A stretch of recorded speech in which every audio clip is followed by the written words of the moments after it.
Good morning student. आज हम BA third year geography के पेपर फर्स्ट भारत की भूगोल के एक टॉपिक के बारे में पढ़ेंगे और ये टॉपिक रहेगा हमारे भारत की प्राकृतिक वनस्पति अर्थात natural vegetation of the India.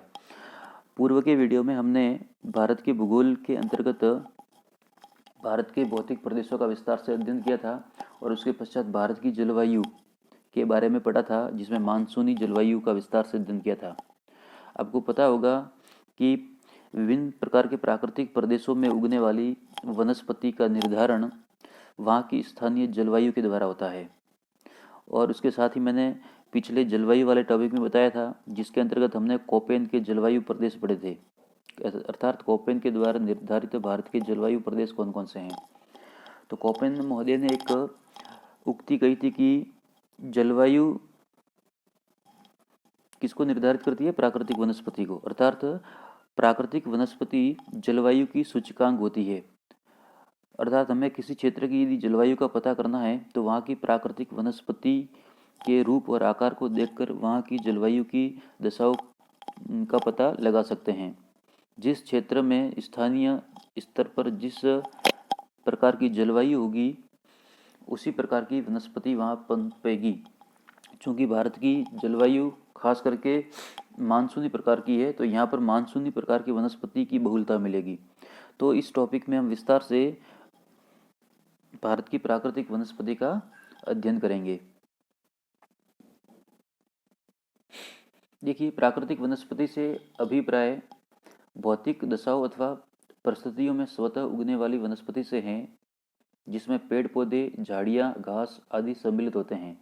अर्थात प्राकृतिक वनस्पति में केवल वन ही शामिल नहीं है, इसके साथ पेड़ पौधे, झाड़ियाँ और घास भी सम्मिलित की जाती है, और जिनके उगने में मानव का हाथ नहीं होता, वो नेचुरल रूप से ही उग जाती है। ऐसी वनस्पति को प्राकृतिक वनस्पति कहते हैं।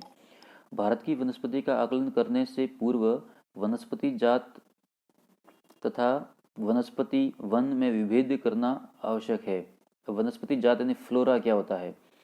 तो फ्लोरा का आशय किसी प्रदेश या काल विशेष में पाए जाने वाले समस्त जातियों सहित पेड़ पौधे, झाड़ियों के समूह से है। इस दृष्टि से भारत का पूरा क्षेत्र उष्णकटिबंधीय वर्ग में रखा जाता है।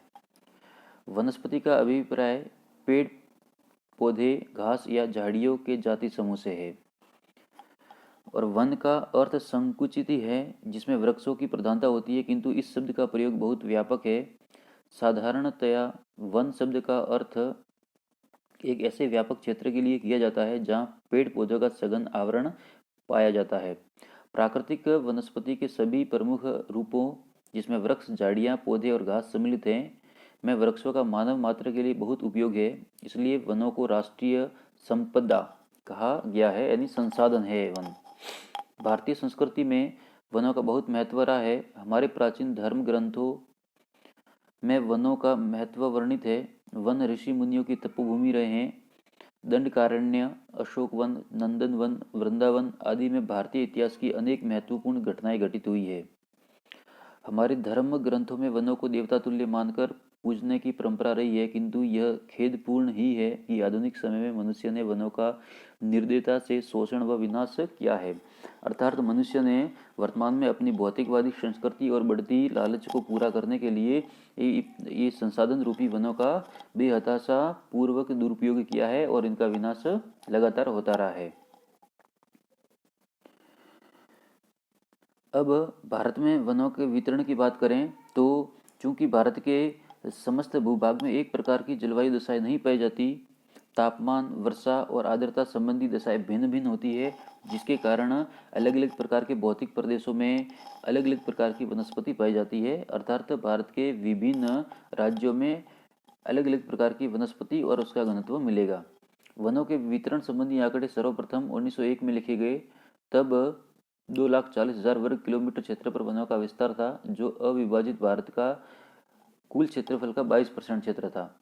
वन संसाधन रिपोर्ट 2015 के अनुसार वर्ष 2013 में देश की 7,01,673 वर्ग किलोमीटर भूमि, यानी देश के कुल क्षेत्रफल का 21.34 क्षेत्रफल पर वन विस्तृत है। जबकि दूसरे देशों से तुलना करें तो फिनलैंड में ये प्रतिशत 72.8 है, जापान में 61.9% है, ब्राज़ील में 56.8% है, स्वीडन में 55%, और आप देख सकते हैं ये ऑस्ट्रेलिया, कनाडा, संयुक्त राज्य अमेरिका आदि देशों में वन क्षेत्र भारत से कहीं अधिक है, जबकि हमारा वन क्षेत्र भारत के कुल भौगोलिक क्षेत्रफल का मात्र 21.34% ही है। आपको बता दूं कि जो हमारा पर्यावरण संतुलन और जैव विविधता को बनाए रखने के लिए जो आवश्यक वन क्षेत्र होना चाहिए पर्यावरण संतुलन को बनाए रखने के लिए, पारिस्थितिकी संतुलन को बनाए रखने के लिए, वो हमारे कुल भूभाग के कम से कम 33% भूभाग पर वन होने चाहिए, तभी हमारा पारिस्थितिकी संतुलन बना रहेगा।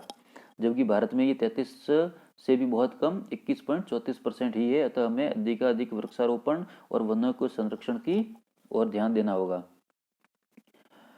भारत में प्रति व्यक्ति वनों का यदि औसत देखें तो मात्र 0.2 हेक्टेयर मात्र है, जबकि ब्राज़ील में 8.6, ऑस्ट्रेलिया में 5.1, पूर्व सोवियत संघ में 3.5, स्वीडन में 3.2। अब दूसरे देशों से हम तुलना करें तो प्रति व्यक्ति वनों का औसत भी भारत में अत्यंत न्यून है। यही नहीं, वनों का भौगोलिक वितरण भी बहुत असमान है।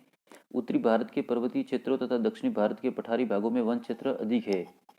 देश की राष्ट्रीय औसत, जो हमारा औसत कितना है 21.34 से यदि हम तुलना करें तो हमें ज्ञात होगा कि मिजोरम, लक्षद्वीप और अंडमान निकोबार द्वीप समूह, ये देखिए भारत में सर्वाधिक प्रतिशत की दृष्टि से यदि वनावरण वाला क्षेत्र है, देश और राज्य है, तो वो है मिजोरम। वहाँ 88.93% उसके कुल भूभाग के 88.93% भाग पर वन है। लक्षद्वीप में 84 के आसपास है, अंडमान निकोबार में 82 के आसपास है, अरुणाचल प्रदेश में 80 के आसपास, नागालैंड में 78%, मेघालय में 76।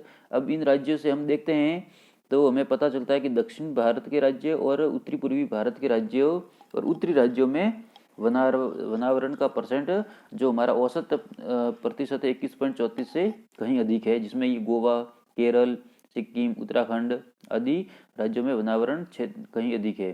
किंतु दूसरी ओर गुजरात देखिए, मात्र गुजरात के कुल भौगोलिक क्षेत्रफल के 7.48% भूभाग पर ही वन है। इसी प्रकार उत्तर प्रदेश में 6%, बिहार में 7.74%, इसी प्रकार देखते हैं तो काफ़ी कम वनावरण हमें मिलता है। वन विभाग ने वनों को 3 भागों में बांटा है: सघन वन, खुले वन तथा मैंग्रोव वन। सघन वन 59.18% क्षेत्र पर, खुले वन 40% क्षेत्र पर तथा मैंग्रोव वन 0.8% क्षेत्र पर विस्तृत है। मैंग्रोव वन से हमारा तात्पर्य ऐसे वन जो तटवर्ती क्षेत्रों में खारे पानी में बहुतायत में मिलते हैं। मध्य प्रदेश, अरुणाचल प्रदेश, महाराष्ट्र, उड़ीसा, कर्नाटक, आंध्र प्रदेश, उत्तराखंड, झारखंड व जम्मू कश्मीर में देश के 80% से अधिक सघन वन मौजूद है।